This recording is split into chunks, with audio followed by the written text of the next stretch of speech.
The beacon was never meant to go that far.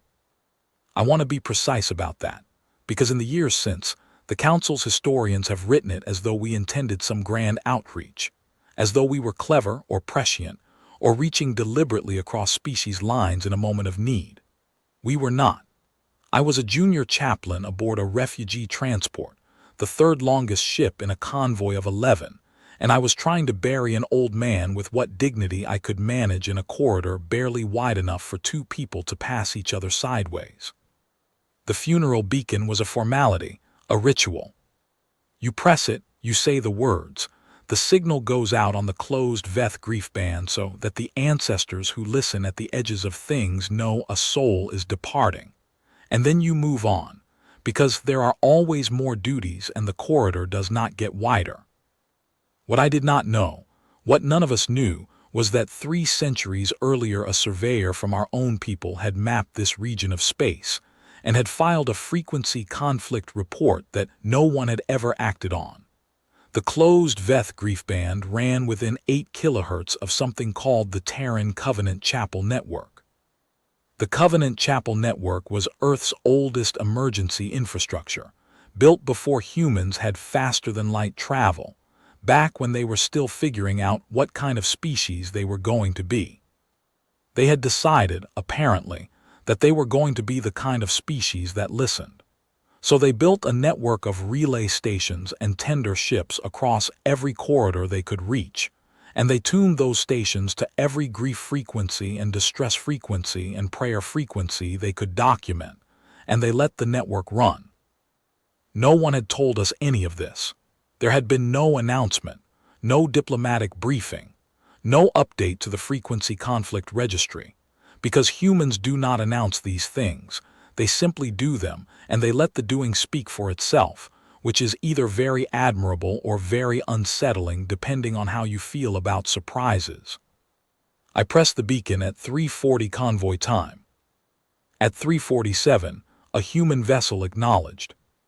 I am going to try to tell this in order, but you have to understand what the convoy was, what we were carrying, and why the old man's death mattered before you can understand why the acknowledgement landed the way it did.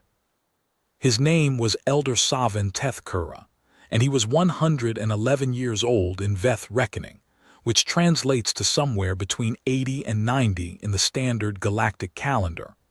Old enough that his generation was the last to remember the Veth homeworld before the scorching. Old enough that, when he spoke of the gardens there, it was from memory and not from archive. He had spent the last 40 years of his life moving from convoy to convoy, from temporary settlement to temporary settlement, serving as a senior keeper of the Veth oral tradition. He had memorized 6,000 ritual texts. He had performed the death rites for over 400 of our people across 30 years in transit. He was small and slow, and he smelled faintly of the resin wood that the Veth once burned at funerals back on the homeworld, because he kept a small sealed capsule of it around his neck and opened it sometimes in private when he thought no one was watching. I was watching because I was his assistant and watching was my job. The Veth do not produce chaplains in the way other species produce clergy. We do not have academies, or seminaries, or formal ordination ceremonies with robes and crowds. We produce chaplains the way we produce everything in diaspora, which is by need and proximity. You are near someone who knows the rites, and you learn the rites, and one day you know enough of them that the community begins to bring you their griefs and their thresholds and their questions about what happens on the other side of things, and at that point, you are a chaplain whether you intended to be one or not. I had not intended to be one. I had been a records keeper's assistant on a previous convoy, and had learned the transit rite from an old woman who died before I could learn the rest of what she knew. And then there was Elder Savin on the next convoy, with 6,000 texts in his head, and the patience of someone who has spent long enough moving through the galaxy to know that patience is the only currency that actually holds its value. He did not teach in a formal way. He taught by doing things next to you and expecting you to pay attention, and when you paid insufficient attention he would tell you, with great precision and no particular warmth, exactly which part of your attention had been insufficient and what you should have noticed instead. This was, I came to understand, his form of respect. He did not bother to be precise with people he did not expect to learn. He was precise with me from the first week, which meant that he expected me to learn, which meant that he thought I was worth the precision. And once I understood this, I understood why being corrected by him felt nothing like being diminished. He also fed me when the convoy's food distribution was uneven, which it often was on long transits. He did this without comment. He simply produced food and set it in my vicinity and looked elsewhere. And if I thanked him, he would make a small dismissive gesture that meant the thanks were noted but unnecessary. I have come to believe that this is also a form of teaching, that you cannot separate the care of a person from the teaching of what they are supposed to become, and that if you only attend to the intellectual formation and ignore the rest, you will produce someone who knows the words but does not understand why the words matter, which is useless. Elder Savin understood why the words mattered. He wanted me to understand it in the same way he did, not as an abstraction, not as theology, but as a lived practice, a daily choice to tend something because you believe it is worth tending. He was not an easy man. I want to be clear about that too. He had opinions, strong ones, held with the particular confidence of someone who has had 70 years to test them and has found them durable. He thought modern Veth funeral practices had become too brief, that in the rush of diaspora life, we had trimmed things that were not trimmable without losing something essential. He thought the archive was necessary but insufficient, because a recorded text is a map of a thing and not the thing itself, and you cannot transmit the living quality of a rite through a recording in the same way you transmit it through presence and practice. He thought most councils were too focused on the problems of survival and not focused enough on the problems of meaning, which he considered a category error, because meaning was a survival problem, and species that lost their meaning often did not survive in the ways that mattered regardless of how long they continued to breathe. I agreed with him on most of this, though I was careful not to say so too readily, because I had learned that he found ready agreement mildly suspicious and would test it with a counterargument simply to see if you held your position or folded. I held mine when I believed it and folded when I found his counterargument convincing, which was often, and he seemed to consider this an acceptable approach to intellectual discourse. He had been dying for 3 weeks. Not dramatically, the Veth do not die dramatically, as a rule. We find it undignified, but steadily, in the way of very old people who have decided that they are finished and are simply completing the process in an orderly fashion. He had put his affairs in order before the convoy departed. He had recorded his memory texts into the archive. He had spent 2 days dictating corrections to texts other people had recorded, which tells you something about his character. He had asked me, specifically, to be the one to perform the beacon, which was not standard. Beacons are usually performed by a senior chaplain or the convoy's commanding officer, but Elder Savin was senior enough that he could ask for what he wanted, and what he wanted was me.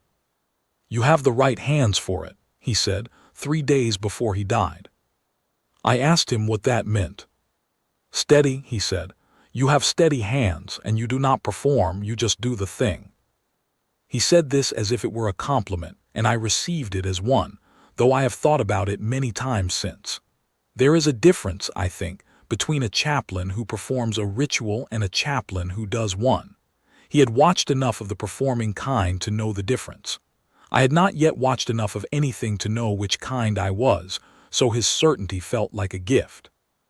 He died at 3:31 on a quiet watch rotation, with 2 other elders present, and the convoy running dark to conserve power on the long approach to the transit corridor.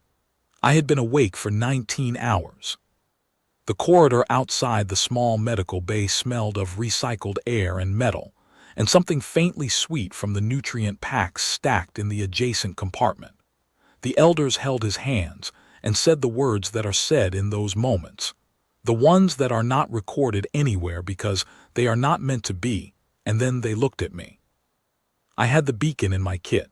It was a small device about the size of my closed fist, matte black with a single recessed button and a thumb groove worn smooth by the hands of every chaplain who had used it before me. The beacon itself was sealed and self-contained. Press the button, it broadcast for 30 seconds on the grief band, then it went quiet. It did not require setup. It did not require coordinates. It was designed to work anywhere, in any conditions, even in deep transit corridors where other signals broke apart, because the Veth had learned long ago that grief does not wait for favorable signal conditions. I pressed it at 3:40. I said the words, steady as instructed. The beacon broadcast for 30 seconds, the way it always had. I put it back in my kit and went to file the death record and begin the preparation for the transit rites. At 3:47, my personal comm chimed. This was unusual. My personal comm was a convoy internal device. It was not supposed to receive external signals. I looked at it for a moment, thinking it was a malfunction, and then I opened it because I am the kind of person who opens things. The message was in Standard Galactic, which I read but do not speak fluently, and it said, Terran Covenant Chapel Network, Station Relay TETH-7, Automated Beacon Intercept, Frequency Match Confirmed, Grief Pattern Recognized, Personnel Vessel Chaplain Tender Absolution is in your corridor. Absolution has been notified. Absolution sends condolences. Do you require assistance? I read it 3 times. Then I read it again. I did the only rational thing and went to wake the convoy commander. Commander Ethys von Sierra was a Veth woman of about 60, compact and deliberate, with the kind of face that does not change expression easily because it has learned over decades that changes of expression invite questions and questions take time, and time on a convoy in transit is always scarce. She had commanded this convoy for 11 years. She had seen things that would have unmade younger people. She was, in short, not a person who startled easily. She startled. Not physically, she did not jump or drop anything. But I watched her read the message on my comm, and I watched something happen behind her eyes that I had not seen there before, which was a rapid and visible reassessment of the situation. Earth, she said. Yes, Commander. Earth has a chapel network. Apparently. She handed me back my comm. She looked at the ceiling for a moment in the way that people look at ceilings when they are processing something that does not fit the categories they already have. Then she looked at me. You sent the beacon. Yes, Commander, at 3:40. And this relay station, TETH-7, caught it. The message says frequency match confirmed. And there is a human vessel in this corridor. A chaplain tender, the message says, called the Absolution. She was quiet for a moment. Then, get me the convoy's signal officer. And find out what a chaplain tender is. What a chaplain tender is, as our signal officer explained after 40 minutes of archive research, is a human vessel that exists specifically to perform memorial and support functions for vessels in distress, not military distress, not hull breach distress, but the kind of distress that involves loss. They were built, originally, for human colonies in deep space that were too isolated to have permanent chaplain staff. They carried chaplains, counselors, a small medical bay, a cremation chamber for the kind of ritual services that require specific physical infrastructure, a library of several thousand grief traditions from dozens of species. And this was the part that gave the commander pause, an escort frigate. Not because chaplain tenders needed defending, necessarily, but because the Terran Covenant, which was the organization that ran the chapel network, had learned early that grief situations had a tendency to attract opportunists, and so they had arranged that every chaplain tender operated with a standing escort, and the standing escort was always armed. The Terran Covenant itself was older than I had realized. Our signal officer, working from what references he could pull from the convoy archive, found that it predated Earth's first interstellar contacts by nearly a century, which meant they had built the network before they had any reason to believe it would serve anyone other than themselves.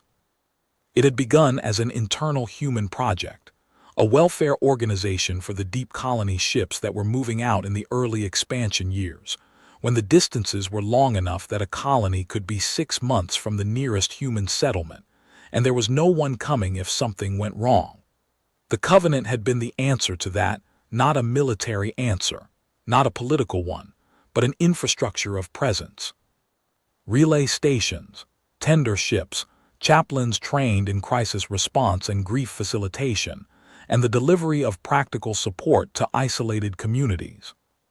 When humans made first contact with the galactic community, the Covenant had adapted.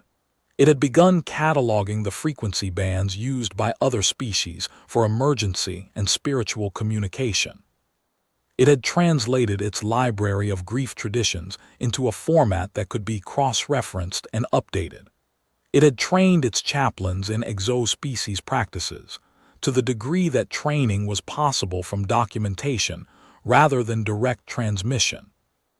And it had expanded the network, not aggressively, not with any announcement, but steadily, relay station by relay station, tender assignment by tender assignment, covering the corridors that Earth's ships regularly moved through, and then the corridors adjacent to those, and then the corridors adjacent to those.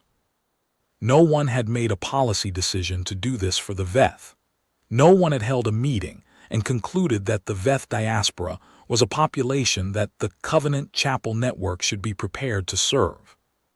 It had happened the way most of the Covenant's work happened, which was that someone in the organization had noticed a frequency conflict report from 300 years ago, had added the Veth grief band to the catalog, had noted it as an active monitoring frequency, and had moved on to the next item on the list. This was, I would come to understand, how humans did many of the things they did. Not through grand plans, not through decisions made at high levels with trumpets and proclamations, but through individual people noticing a thing that needed doing and doing it, and then the next person noticing the next thing, and so on, until the aggregate of small noticings added up to something enormous that no single person had designed.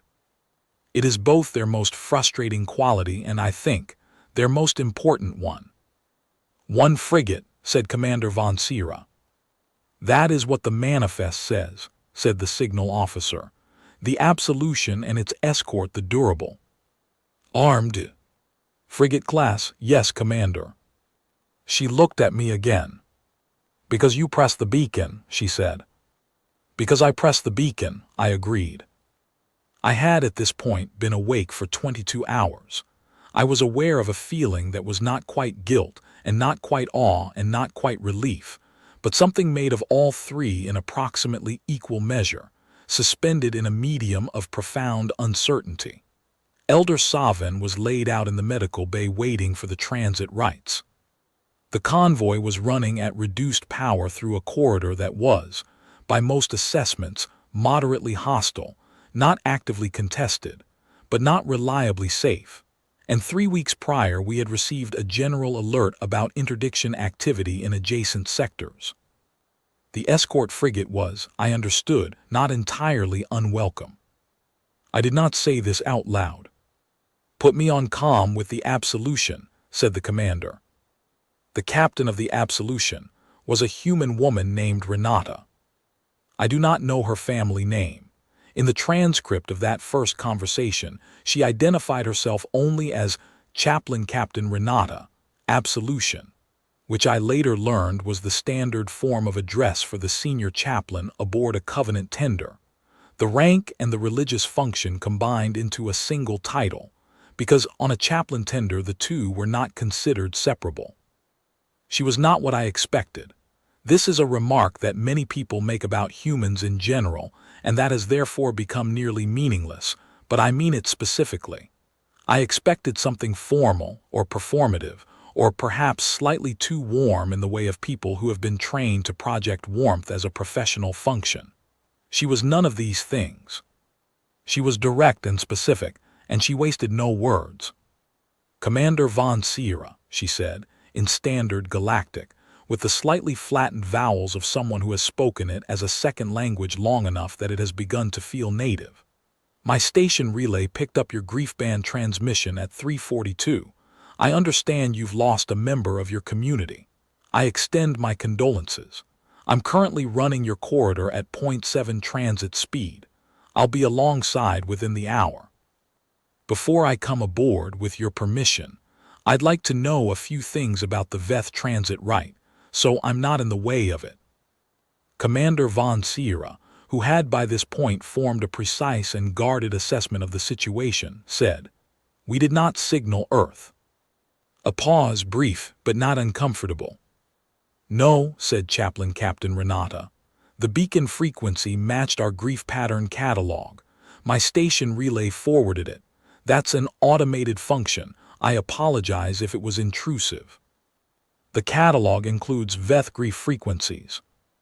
It includes about 400 of them across 60-some species.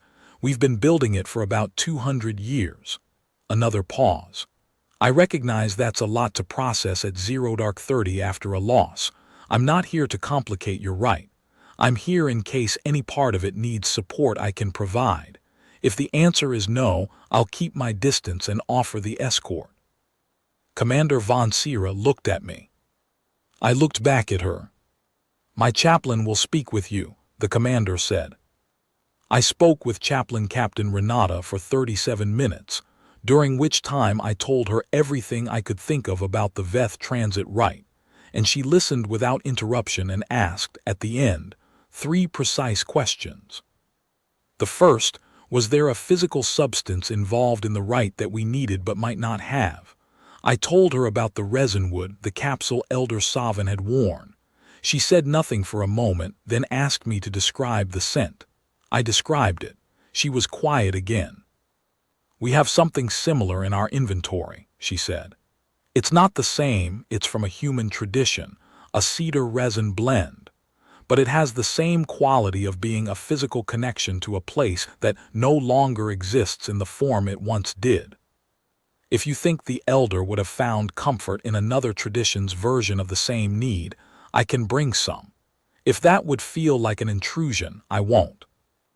I thought about Elder Savin opening his capsule in private when he thought no one was watching. "Bring it," I said. The second question, how many people would be present for the rite? I said perhaps 30 in the main corridor of the transport's third deck, the largest open space we had, which was not very large. She noted the space constraints without commenting on them. The third question, what did Elder Savin do? What was his role, his particular contribution, the thing he had given his life to? I told her he was a memory keeper, that he had memorized 6,000 ritual texts, that he had performed the death rites for over 400 of our people, that he kept a capsule of resin wood around his neck and opened it sometimes in private. She was quiet for long enough that I thought the connection had dropped. "He kept the words alive," she said finally. "Yes. For people who couldn't be in the place where the words came from." "Yes. We have a tradition for that," she said. "If you're interested, not for the rite itself, I don't want to step on the rite, after, if it would be appropriate to your practice." "What tradition?" "We read the names," she said, "at the end, of everyone who carried something forward. It's a short thing, 3 minutes, maybe 4. We do it for archivists, for teachers, for anyone who was a custodian of memory. If the community wants it, we do it. If they don't, we don't." I had been a chaplain for 11 years. I had performed 47 transit rites. I had a very thorough theological education and a working familiarity with the practices of perhaps a dozen other species. I had never heard of reading the names. "What names do you read?" I asked.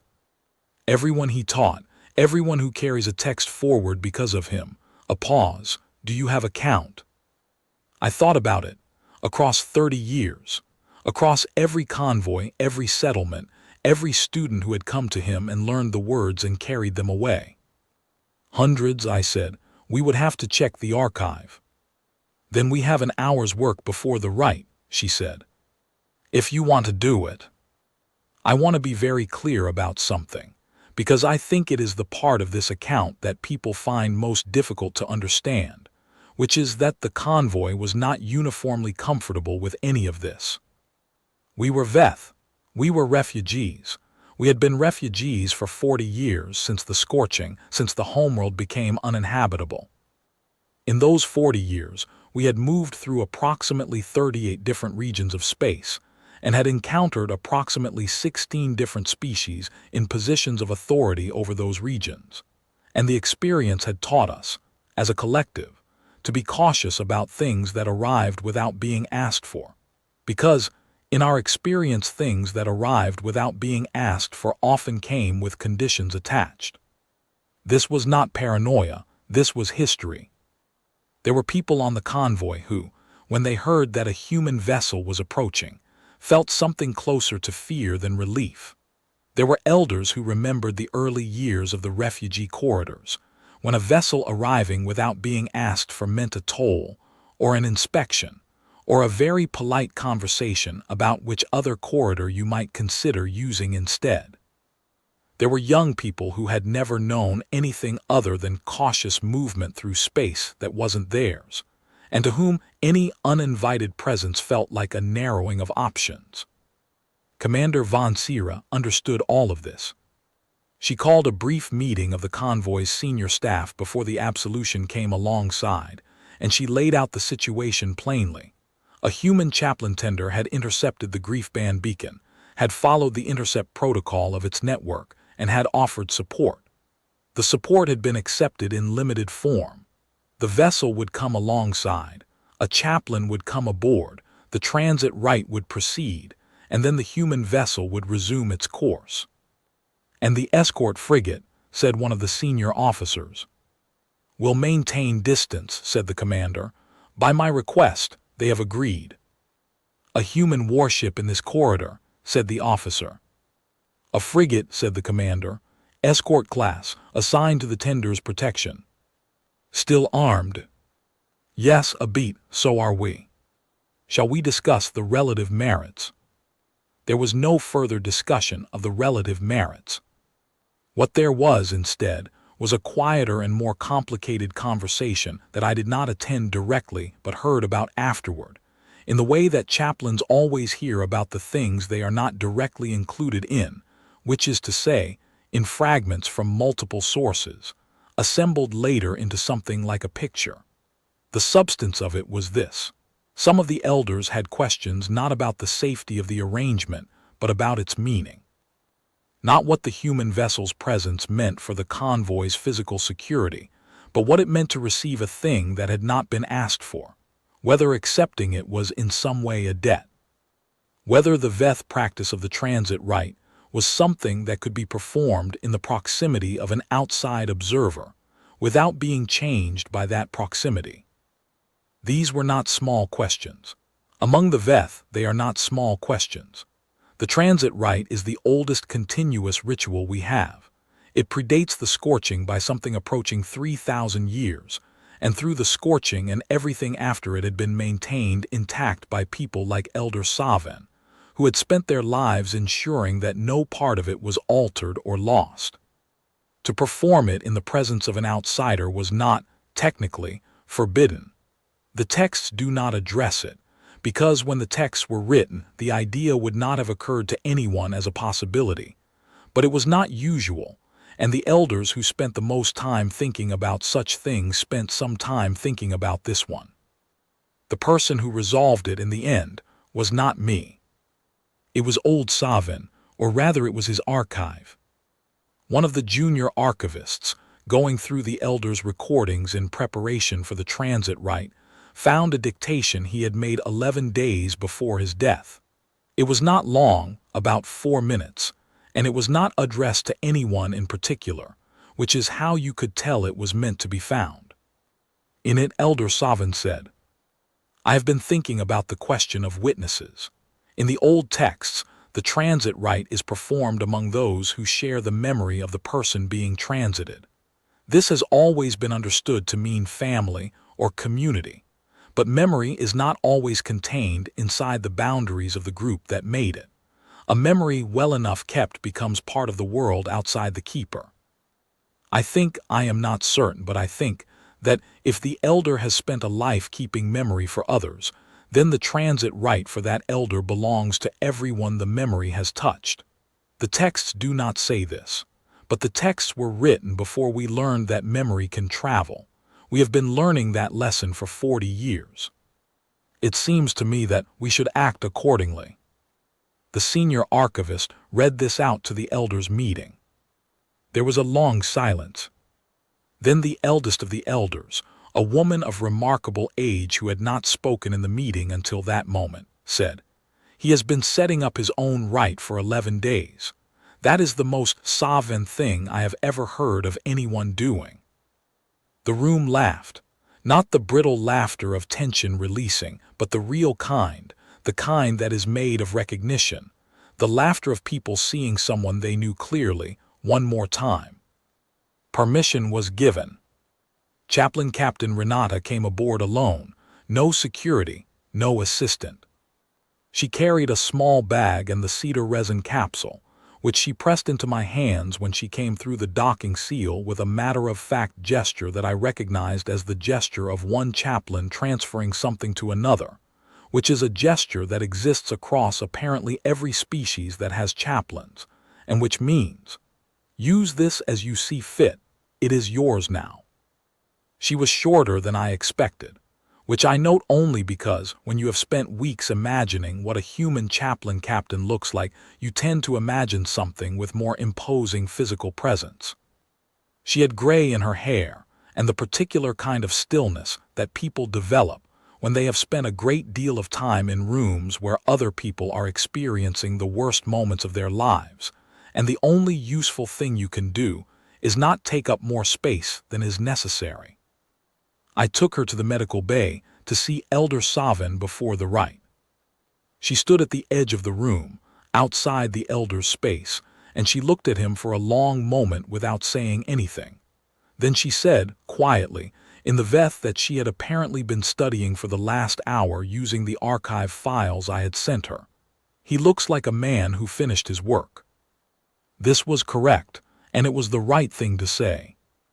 And it was in Veth, badly accented but clearly intended, and I understood in that moment something about the kind of training she had received, not training in how to behave in other people's grief spaces, but training in how to be in them. The distinction matters. You can be trained to perform sympathy. You cannot be trained to be present, or rather you can, but only by spending enough time in enough rooms that the performance drops away and only the presence remains. She had been in enough rooms. We prepared the archive list during the hour before the rite. She sat with the junior archivist and me at a small terminal in the records section, and we went through Elder Savin's teaching archive. 30 years of students, of transmitted texts, of ceremonies performed and passed on, and we built the list. It was longer than I had guessed. It ran to 412 names. "How long will this take?" I asked. "Depends on how you want to do it," she said. "We can read them straight through, that takes about 8 minutes for this count, or we can read them in groups by decade of his teaching. That's slower, but it gives people time to find themselves in the list if they're in the room, or to remember being taught if they're somewhere else."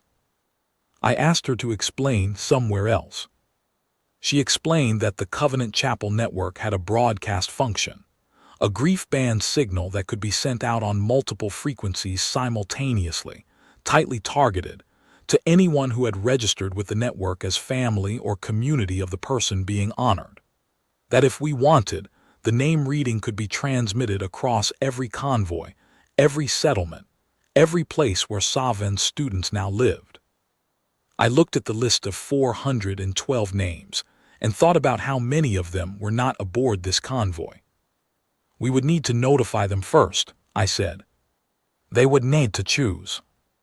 "We have time," she said. "Give me the network addresses and I'll send the notification myself." I will not transcribe the transit rite. It is not mine to transcribe.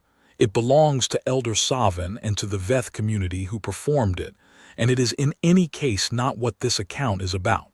What I will say is that it was done correctly. All 6,000 texts were not performed. That would take years. But the 6 that Elder Savan had designated in his advance instructions were performed, in the correct order, by the correct voices, in the corridor that had been prepared as correctly as a ship corridor can be prepared, which is imperfectly but with enough intention that the imperfection does not matter. Chaplain Captain Renata stood at the back throughout, outside the formal space, visible but not intrusive. She had asked beforehand how she should position herself, and I had told her what I am telling you. At the back, outside the space, present but not inside it. She nodded once and did exactly that and did not move for the duration of the rite.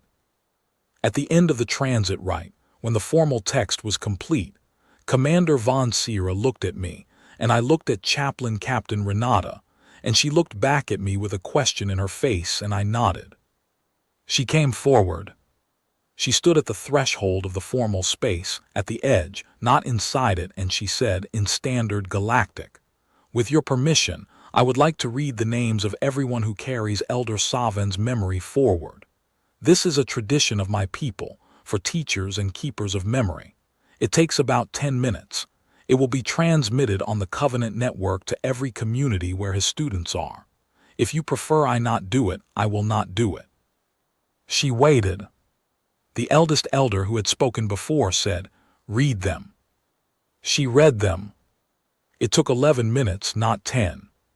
412 names, grouped by decade, each decade prefaced by a single sentence describing what Elder Savan had been teaching in those years, and what conditions his students had been living in, which corridor, which settlement, which transit, which crisis. The junior archivist had given her those prefatory sentences from the teaching archive, and she had memorized them in an hour. She had also memorized the correct Veth pronunciation of every name on the list, or as correct as she could get it in an hour, which was not perfect but was close enough that it was recognizable, and you could hear in the slightly careful way she said each one that she had worked at it, that she understood why the pronunciation mattered. I had thought going in that reading 412 names would feel repetitive. It did not. It felt instead like an accounting, not in the financial sense, but in the older sense of the word, which is to give a full count of something, to put all of it into the record, to refuse to let any part of it disappear through omission. Each name was a person. Each person was a thing Elder Savan had noticed and decided was worth his time. Each name being said aloud, correctly, by a human chaplain on a human vessel in a transit corridor far from anywhere either of us had meant to be. Each name was proof that the counting had happened, and was still happening, and would continue to happen because the names were now in the Covenant's network record and would remain there. I had not expected to feel what I felt during those 11 minutes. I had expected to feel the ordinary solemnity of a well-performed rite, the sense of a thing being done correctly, with appropriate gravity. I felt something closer to vertigo. As if the ground beneath what I thought I understood about the shape of Elder Savan's life had shifted, and I was seeing for the first time how large it actually was, not the smaller version I had known personally, but the full version. The one measured in 412 people carrying his words through 17 light years of diaspora, most of them not knowing about the others. Across the Covenant network, in 17 convoys and 11 settlements and 3 isolated outposts, people stopped what they were doing and listened. Some of them had not known that any of the other 17 convoys and 11 settlements existed. Some of them had not known that a community of Veth had made it as far as the 3rd transit corridor. Some of them had not known that anyone was keeping account. I found out later, from messages that arrived over the following weeks through the Covenant relay, what some of them had been doing when the transmission came through. One woman in a settlement on a cold moon, in a system whose name I will not record here, had been in the middle of an argument with her partner about the allocation of food stores. She heard her name, and Elder Savan's name, and she put down whatever she was holding and sat down on the floor of her kitchen and did not move for several minutes. She wrote to tell me this. She did not explain why she was writing to me specifically. I think she simply needed to write it to someone, and I was the address that had been in the transmission header. A man in a convoy on the far edge of the second corridor had been teaching the transit rite to two young people who had no chaplain of their own. He heard his name and stopped mid-sentence. He told me later, in a separate message, that the two young people had looked at him with the expression of people who have just understood something about what teaching is for.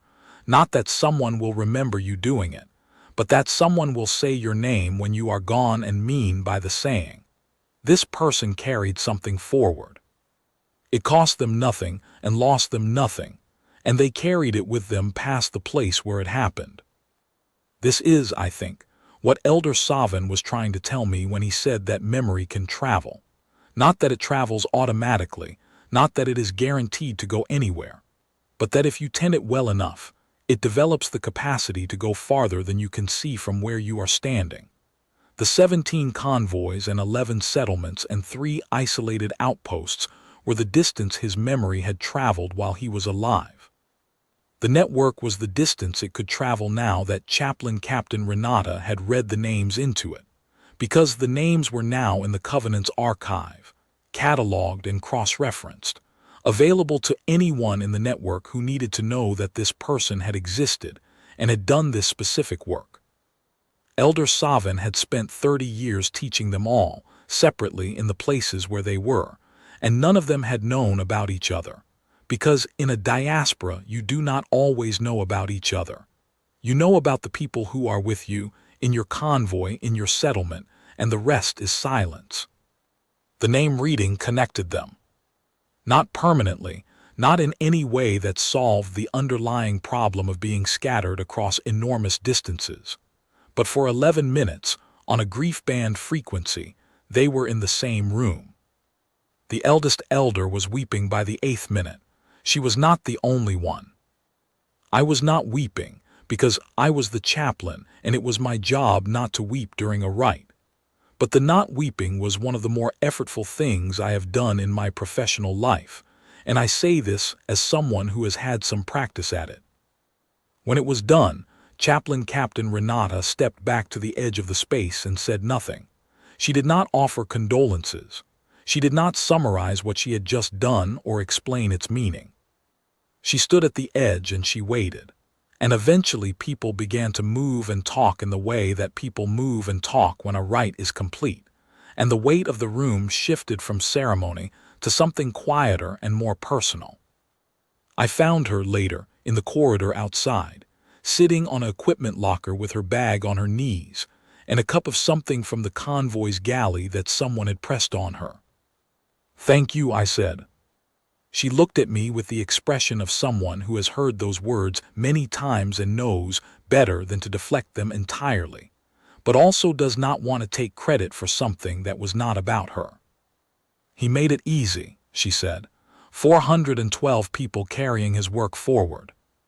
That's not something you build in a day. He never knew most of them were still carrying it. He knew enough, she said. You don't keep the words alive for 30 years by accident. You do it because you believe the words matter more than the conditions you're carrying them through. She drank whatever was in the cup. "Can I ask you something?" she said. "Yes." "The frequency conflict, your grief band and our chapel network, has anyone ever flagged it before?" "There was a report," I said. 300 years ago, it was never acted on." She was quiet for a moment. "Do you want us to stop monitoring it?" she said. "I can flag it as a non-distress frequency at the network level. We'd stop intercepting." I thought about this.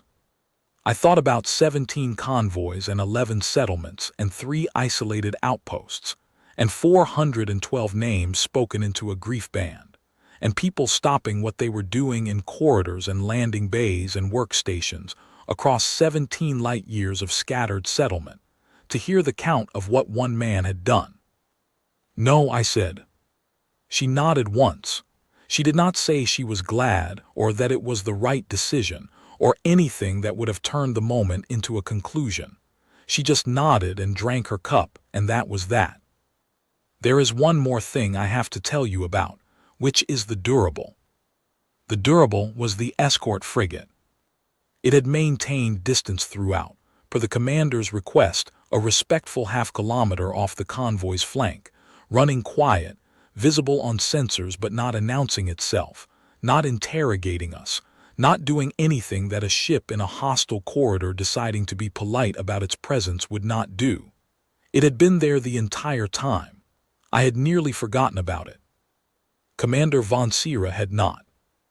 Midway through the transit rite, at approximately 5:30, the convoy's long-range sensors had picked up a contact. Not friendly, not identified, moving in the way that things move in transit corridors when they are interested in a slow-moving convoy of 11 ships and are deciding whether that interest is worth acting on. The Durable had moved. It did not do anything dramatic. It did not fire. It did not hail the contact on an open channel or make any announcement. It simply repositioned between the contact and the convoy at a distance that made its sensor profile visible to anyone with functioning long-range sensors, in a posture that communicated, with no ambiguity whatsoever, that whatever was thinking about the convoy had now acquired a complication it had not anticipated. The contact had withdrawn. This had all happened while the transit rite was in progress, which means that most of the convoy was unaware of it. The commander had been aware of it. The Durable's captain had, apparently, handled it without requiring any communication from us at all, had seen the contact, made the assessment, moved, and resolved the problem, all while the Chaplain tender was alongside and a grief rite was in progress aboard the convoy, with a neatness that suggested this was not an unusual situation for the Durable's crew. The commander told me about it after the Absolution had undocked and resumed its course. They did not tell you, I asked. They filed a contact report afterward, said the commander. Standard format, as if they were reporting to their own senior command, not to me. Why? I asked, she said. The Durable's captain said they didn't want to interrupt the rite. I looked at her. They moved a warship between us and a hostile contact, I said, and did not want to interrupt the rite. That is what he said. So he just did it. He said, she paused, recalling precisely, he said, the timing was inconvenient but the contact wasn't going to wait for the service to finish. So I sorted it and filed the paper afterward. No point bothering you with it during. I thought about this. He called it sorting, I said. He called it sorting, she agreed. She had the expression of someone who has found something entirely outside her existing categories and has decided not to force it into one of them, but to leave it as the thing it is, a new category, filed under its own name, to be considered at leisure. Did you thank him? I asked. I sent a formal note of appreciation to the Covenant network to be passed along to his command, a beat. He replied, one line. What did it say? She told me. It said, glad the rite went well.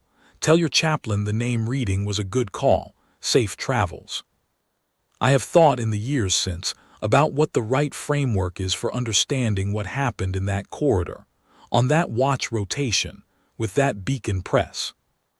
The easy version is luck, a frequency conflict, an automated intercept, a chaplain tender that happened to be in the right place. There is truth in this. The frequency conflict was not design. The intercept was automated. The proximity of the absolution was circumstance. But luck does not build a catalog of 400 grief band frequencies across 60 species over 200 years. Luck does not train chaplains to ask what a deceased person did before it asks what rite they require.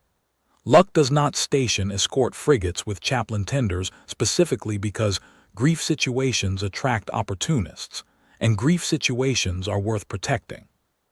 Luck does not produce a frigate captain who moves his ship between a hostile contact and a convoy without saying a word about it because he does not want to interrupt the rite. These are choices. A long sequence of choices made by people who decided at some point that the right response to encountering grief in a species you do not share it with is to listen and then to show up, and to keep showing up, because the showing up is the point. I have tried in subsequent years to find out more about how the Terran Covenant makes those choices. What internal logic governs the network's expansion? Who decides which frequencies to catalog? How a relay station on the outer edge of a contested corridor gets maintained when maintaining it costs resources that could be used for other things. What I have found is that the logic is not always visible from the outside, because it operates at the level of individual people making individual decisions about individual corridors, and no one has written it down in a single document that I can read and cite. What I can tell you is what I observed. A network that was already listening when we needed to be heard, maintained by people who had decided that the listening was worth the cost, staffed by chaplains who were trained to ask the right questions instead of the convenient ones, and supported by a frigate captain who considered moving a warship to be a routine part of ensuring that a grief rite could proceed undisturbed. This is the HFY that humans never announce. Not the dramatic version, not the story of the fleet that arrived in the nick of time, guns blazing, to pull someone back from the edge of annihilation. That story exists too, and it is real, and I do not diminish it. But it is not the only story, and it is perhaps not the most important one. The most important one, I think, is the long version. The 200 years of relay stations and cataloged frequencies and trained chaplains and escort frigates assigned to chaplain tenders. All of it built before the need for it had been demonstrated. All of it maintained after the immediate need had passed. All of it operating on the assumption that somewhere in the galaxy, in some corridor they might or might not be present in, something would need to be heard. The assumption was correct. It is, I expect, always correct, because grief is not a condition that stops, and the galaxy is large, and the corridors are long, and there are many convoys moving through them carrying people who have lost things that cannot be replaced and are trying, with whatever they have available, to maintain the continuity of what they were. I had pressed the beacon for Elder Savan. I had pressed it because he asked me to, because he said I had steady hands and I do not perform, and because performing the transit rite for him was the last thing I could do for someone who had spent 30 years doing the last thing he could do for everyone else. I had not pressed it for Earth. I had not known Earth was listening. This is the part that I return to most often. The grief band frequency conflict report was 300 years old. The catalog had 400 VETH frequencies in it. The chaplain tender was in the corridor, not because of us, not aimed at us, not designed for us, but present, available, already pointed in the right direction because that was simply where it had been when the automated relay forwarded the intercept. Earth had built infrastructure for the thing that happened, before the thing happened. They had built it not for us specifically, but for whatever might need it in whatever corridor they could reach, and they had left it running, maintained, staffed, tended, for 200 years of species they had not yet met, carrying grief they had not yet witnessed, in frequencies they had not yet cataloged but were actively cataloging, patient and methodical and quiet. Elder Savan would have had something to say about this. He was a man with opinions about the long work, the work that takes longer than one person's life, that can only be done by people who are willing to tend something they will never see finished. He had done that work himself. He would have recognized it in others. The thing about the long work, he told me once, is that you cannot do it for the recognition, because the recognition comes too late or not at all.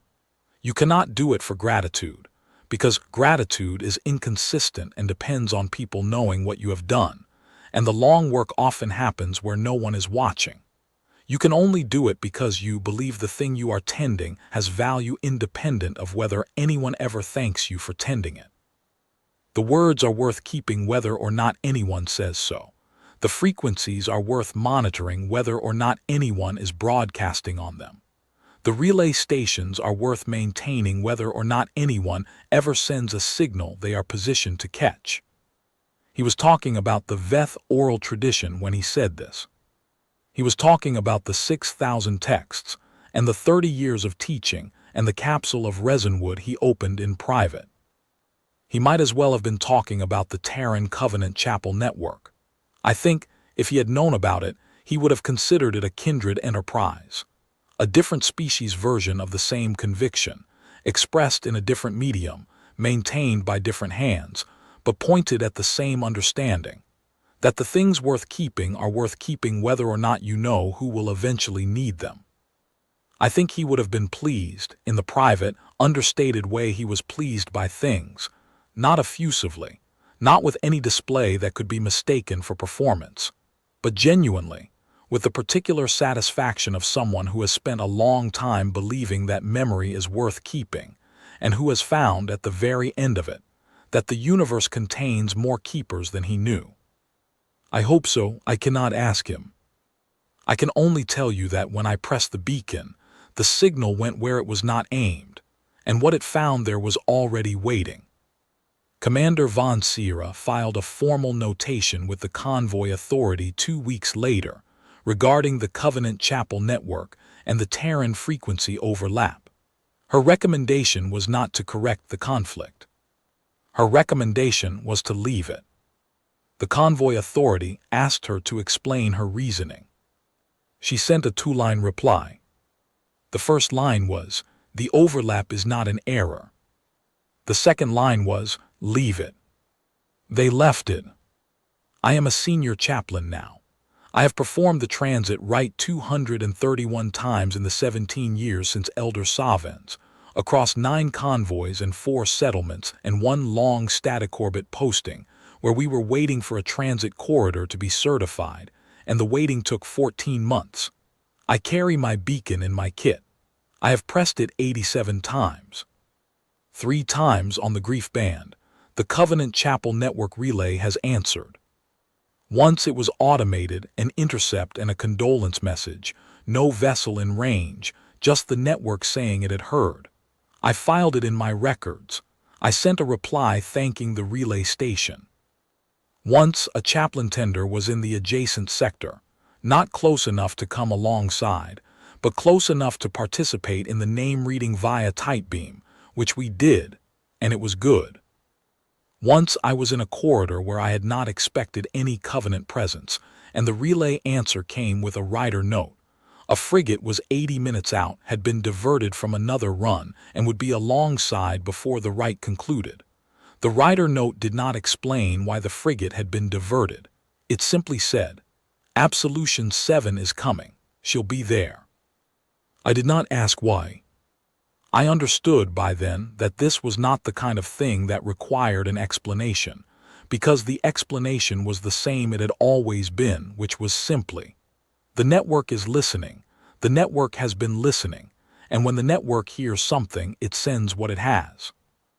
I have a cedar resin capsule now. I wear it around my neck. It is not the same as the resinwood Savan used. It is a human thing, from a tradition I do not fully belong to, smelling of forests I have never stood in on a planet I have never visited. Chaplain Captain Renata pressed it into my hands at the docking seal 11 years ago and said, in her careful Veth, "For the work." For when you need to remember that the place the words came from still exists somewhere, even if somewhere is further away than you can reach. I open it sometimes in private when I think no one is watching. I think Elder Savan would have found this appropriate. I think he would have found the whole thing appropriate, the frequency conflict, the automated intercept, the chaplain who came aboard and asked what he did before she asked what right he required, the frigate that moved between us and a hostile contact without saying a word about it, the 412 names spoken across 17 light years of scattered grief. The words kept alive by anyone who was willing to keep them. He would have called it the work. He would not have been wrong.